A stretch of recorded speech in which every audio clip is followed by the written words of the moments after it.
মালদার গৌরবঙ্গ বিশ্ববিদ্যালয়ের উপাচার্য ঘেরাও। মালদার গৌরবঙ্গ বিশ্ববিদ্যালয় উপাচার্য ঘেরাও, অধ্যাপক কর্মীদের হাতে ঘেরাও উপাচার্য আশিস ভট্টাচার্য। উপাচার্যের ঘরে তীব্র বাদানুবাদ, বিশ্ববিদ্যালয়ের উপাচার্যের বিরুদ্ধে একনায়কতন্ত্র চালানোর অভিযোগ, বিশ্ববিদ্যালয়ের রেজিস্ট্রারকে অন্যায়ভাবে অপসারণ করা হয়েছে বলে দাবি। আমি যখন দায়িত্বটা সামলেছি এবং আপনারা জানেন একসময় ভাইস চ্যান্সেলর ছিলেনও না বেশ কিছুদিন, তো তাতে করে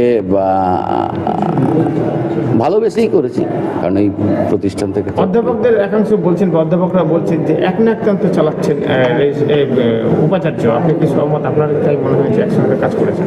আমি এটা বলতে পারবো না, আমি মনেই করি না এই ধরনের কোনো আমি ফিল করি না। আমি সবাইকে ভালোভাবি, আমি এটা ওই ভালো মনেই নিয়েছি।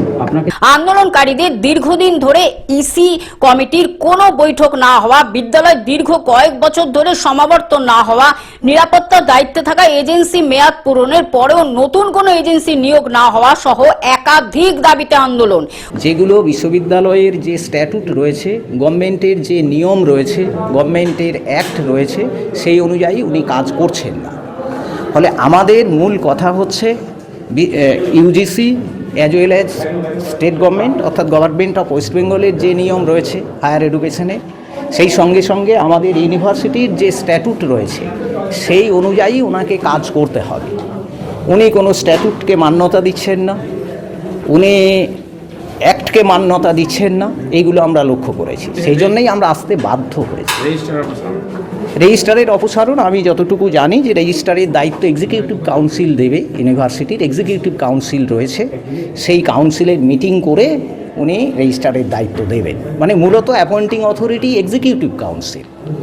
এক্ষেত্রে সেটা কি হয়নি? এক্ষেত্রে সেই এক্সিকিউটিভ কাউন্সিলের চেয়ারম্যান ভাইস চ্যান্সেলর, কিন্তু এক্ষেত্রে সেই কোনো মিটিং হয়নি। আমি অন্তত জানি না উনি কাকে নিয়ে মিটিং করেছেন, আমি জানি না। তবে আমি এটুকু জানি যে কোনো মিটিং হয়নি। একটা বাদানুবাদ দেখা গেল আপনাদের সঙ্গে চেম্বারে। দেখুন, আমরা বাদানুবাদ করতে তো আসিনি। আমরা বিশ্ববিদ্যালয়ের যে নির্দিষ্ট নিয়ম রয়েছে, গভর্নমেন্টের যে নিয়ম রয়েছে, সেই নিয়ম অনুযায়ী উনি যাতে কাজ করেন সেগুলো আমরা বলতে এসেছি। আমরা যথাসম্ভব পোলাইটলিই বলেছি।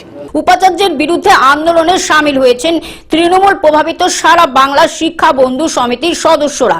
এদিকে আজ অধ্যাপক ও কর্মীরা উপাচার্যের ঘরে গেলে সেখানে নিরাপত্তার দায়িত্বে থাকা কর্মী সকলের ছবি ও মোবাইল ক্যামেরা বন্দী করার ঘটনায় উত্তেজনার তৈরি হয়।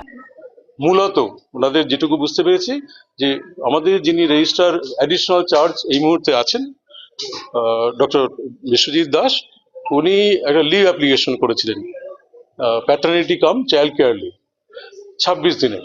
সেটা হচ্ছে গিয়ে সোমবার থেকে, বেসিক্যালি এটা আগামীকাল থেকে এফেক্টিভ হবে।